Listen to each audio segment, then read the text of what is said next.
On the line is our Audacy NFL insider, Brian Baldinger. And insider calls are brought to you by Old Spice. Men have skin, too. And good afternoon, Baldy. How the heck are you? You know, it's a new year. I couldn't be any better. It would be a sin if I was. I'm in a good spot. Can't wait to talk football today, tomorrow, Saturday, Sunday, Monday. I'm ready. I'm ready, guys. Yeah. You sound like you had a workout in today. You pumping some serious iron? I did. I didn't like lift every piece of iron in the gym this morning. I didn't want to intimidate anybody that was also in the gym. Yeah. So I sort of behaved myself. Mm-hmm. But, you know, I got after it pretty good, man. I feel good. Well, this thing is sponsored by Old Spice. It's probably a good time to get in the mix on this one. We just had a situation where at the gym, male-only locker room that also has a hot tub there. Is it fair or foul to go into that hot tub nude? Oh, it's foul. It's foul. Yeah. Like if you have like one of these luxury apartments in South Florida and you have a private balcony with a hot tub, okay. Mm-hmm. But it is in no way is that anything that anybody should ever do. Couldn't agree more. Yeah. In public. The dingleberries, right? It's just there's no place for that in a steam room, in a sauna, in a whirlpool bath. There's just no, like, cover up. Let's go. Come on. Let that be the final word on that subject here from Brian Baldinger. Mm-hmm. I think a true authority has spoken. Now, Baldy, we'd love your thoughts on where it's gone wrong for Philadelphia recently and their hopes of getting things back to where it was earlier in the year before the playoffs start. Well, I mean, you got to start on defense. Yeah. I announced that game Sunday against the Cardinals. They completely dominated the line of scrimmage. And honestly, like, they're not playing good football. They're not getting off blocks. Like, you know, getting off blocks and defeating blocks is there's technique to it. Don't get me wrong, but it's a mentality too. Like, I'm not going to be blocked. I'm not staying blocked. And oh, by the way, the job of the defensive line is to pursue and get to the football. Mm-hmm. I don't care where the ball ends up. You better be getting your ass to the ball. And I didn't see it. And so then you could start there. Then you could say, well, the linebackers can't cover in space, and that's true. James Conner's catches a touchdown pass. Michael Carter's, breaking ankles out there. The linebackers are a mess. And then the coverage in the secondary, like, I know they want to play quarters coverage. They don't play it particularly well. They just give up way too much space. Yeah. And they let Kyler Murray look like, he was going to go win another Heisman. From a Cowboys standpoint, Baldy, who do you feel like you would least want to see in that first round? Like the Rams, the Packers, those seem to be the two most likely opponents. Well, I don't think anybody wants to see the Rams. And look, the thing that's interesting right now is they could improve their seeding by beating the 49ers, who are going to sit a bunch of players. McCaffrey, Purdy, we know that. But the Rams have also decided, because the Rams' mentality, and I love this, they don't care who they play, and they don't care where they play. Like, Stafford's not going to play. You probably won't see Aaron Donald. They value health and being as fresh as can be, Kyron Williams, the whole group. They value health and being fresh and ready versus anything else. I think they feel like they are clicking. And there's nobody, and I believe this, whether it's Dallas or Green Bay, whatever, like, there's no place they can't go and win. And I think that's their mentality. That's the team that would scare me more than anybody. Baldy, speaking of playoff football, can Dallas make a serious run without a running game? Well, it keeps, they keep coming up short, in the run game when you have to. Because I always say, can you run the ball when you got to run it? Can you run it on the goal line? Can you run it in short yards? You can always scheme an explosive run. You can put 3 tight ends out there. You get a guy out of the gap, you get a run. Can you run it when you got to run it? 4-minute drill last week. Can you run it when you got to run it after Donovan Wilson's interception and hold on to the ball? Well, they went in a different direction. You can argue with the coach about their decision-making there. But right there, what you want, and this is what you're speaking to, you get the ball with 2 minutes and 11 seconds left. Yeah. Like, Detroit should never touch the ball again. And I don't think they have that ability to do it right now.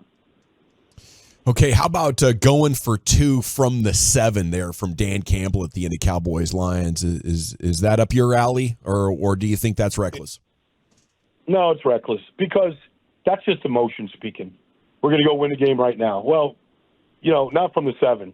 Like, it's just the chances of making it from the 7 precipitously drop. And I don't know what percentage, but, it precipitously drops from the 7 because you don't really have a play. That's a totally different thing than going for it from the 2 or the 1. It's a totally different mentality, different formations, different way to do it. And so I thought that was reckless, yes.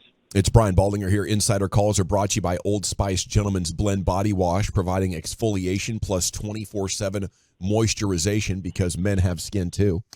Baldy, as you look at the Cowboys, though, on defense, and you mentioned the interception, how did you feel like that they played against the Lions as far as dealing with their running game and then also some of the pressure that they were able to get? Well, until that final drive, they held them to 13 points.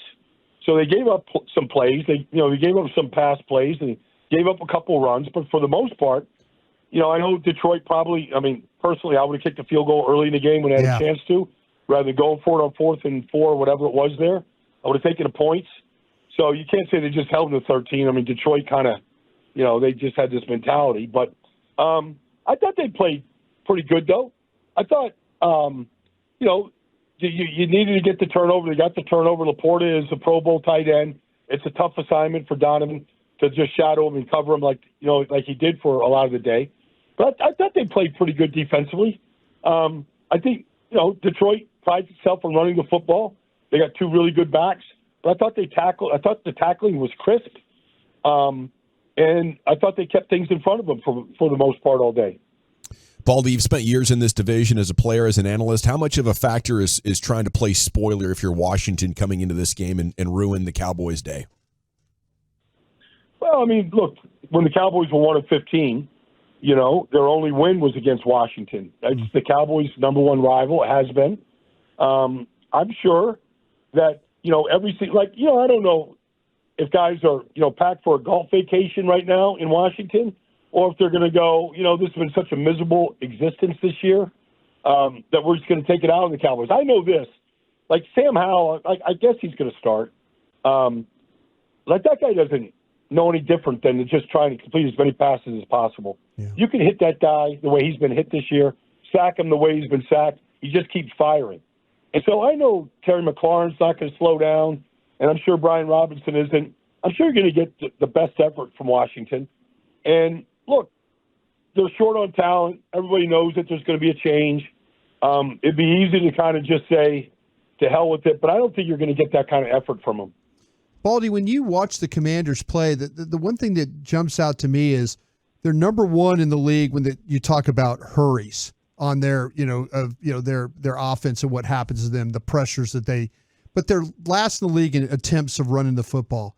Is that just Eric Bieniemy, or do you have a really good answer of why they're not trying to help Howell or anybody that plays quarterback? They're trying to run the ball with who they have.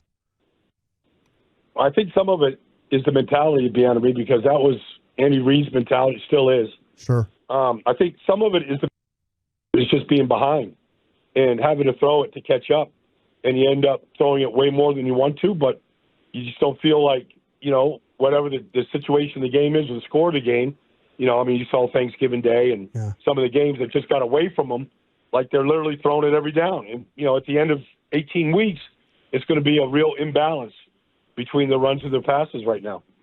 We had a lot of fun with Jimmy Johnson being inducted into the Ring of Honor over the weekend. Choose your own destiny, an afternoon on the Madden Cruiser with John or an afternoon on the Jimmy Johnson Florida Keys boat? Gosh, that's a great question. I would covet both places. I think I would have more fun with Jimmy, though, because I know I'm going to go. There's going to be some lobster traps out there. Yeah. I know he knows where, the stripers are striking right now.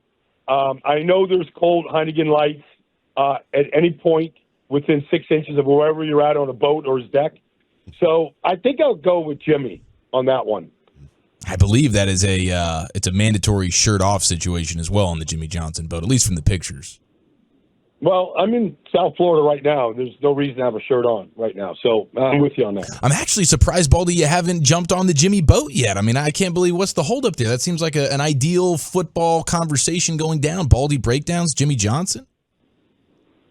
Gosh, I have not been invited. It's not that I don't think I could get invited. I'm going to have Troy, buzz me the next time he comes down here to make the trek, and I'll go with him as his one, plus one. Plus one, yeah. And the good thing about Jimmy is the great thing about Jimmy is there's always a story that you haven't heard, always, because they're never ending. Like Belichick still wants to hear the stories that he hasn't heard. Like the stories never end. So I just want to be literally just pester him for more fresh stories because honestly, that's what we all want anyways. Right. We just want stories. Yeah, that'd be a legendary afternoon on a boat. If I ever heard of one, I bet it would do serious numbers in a podcast situation as well. Listen to Jimmy. Now, speaking of coaches, Baldy, how's Nick Sirianni handling the adversity? What's going on with that story? Well, I think people want to put Nick on the griddle. I don't think he has anything to worry about. But this is the first adversity he's really had. I mean, he comes in, takes over a 4-11-1 team, and they're in the playoffs the next year. Then they're in the Super Bowl the next year. And they're 10-1, and now they're they're drifting pretty badly. And so I always think for a coach, this is the fun time of the year. Everybody's counting him out. The defense, he's done his best to try to fix it, change the coordinators, whatever. Now it's like the fun time as a head coach. Like, how do we fix this and win playoff games? And he can reverse this if he can do that. Yeah. And so every coach goes through it at some point in their careers when they're in the middle of a spiral, and how do you get yourself out of a spiral?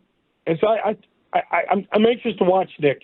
Like, obviously, it wasn't good last week, and they weren't good at the end of the game, et cetera. But I want to kind of see if Nick can stop this spiral and get themselves out. Should any team be legitimately interested in Dalvin Cook? He didn't show much this year.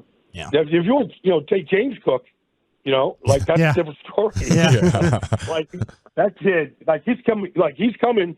The Bills Mafia is coming. They're coming to South Florida. He's from Miami. You're going to see him Sunday night. I think he's going to put up a big number. He made the Pro Bowl. This kid is fired up to come back to Miami. They always are. These Florida kids, when they come back and get a chance to play in front of their fans and their friends and families and stuff.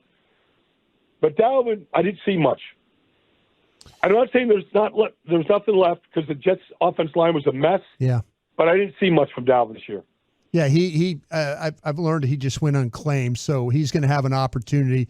I know Dallas has kind of hinted that they might go that direction there, but as you say, Baldy, that might not be a great option for him right now. Especially Dallas isn't blocking particularly well. Not that they're the Jets, but their running game is really kind of non-existent, right? It's it hasn't been good. Yeah. They do need somebody that can finish. I think Cleveland might be the best bet. He played for Stefanski in Minnesota. Sure. I wouldn't rule that out at this point right now.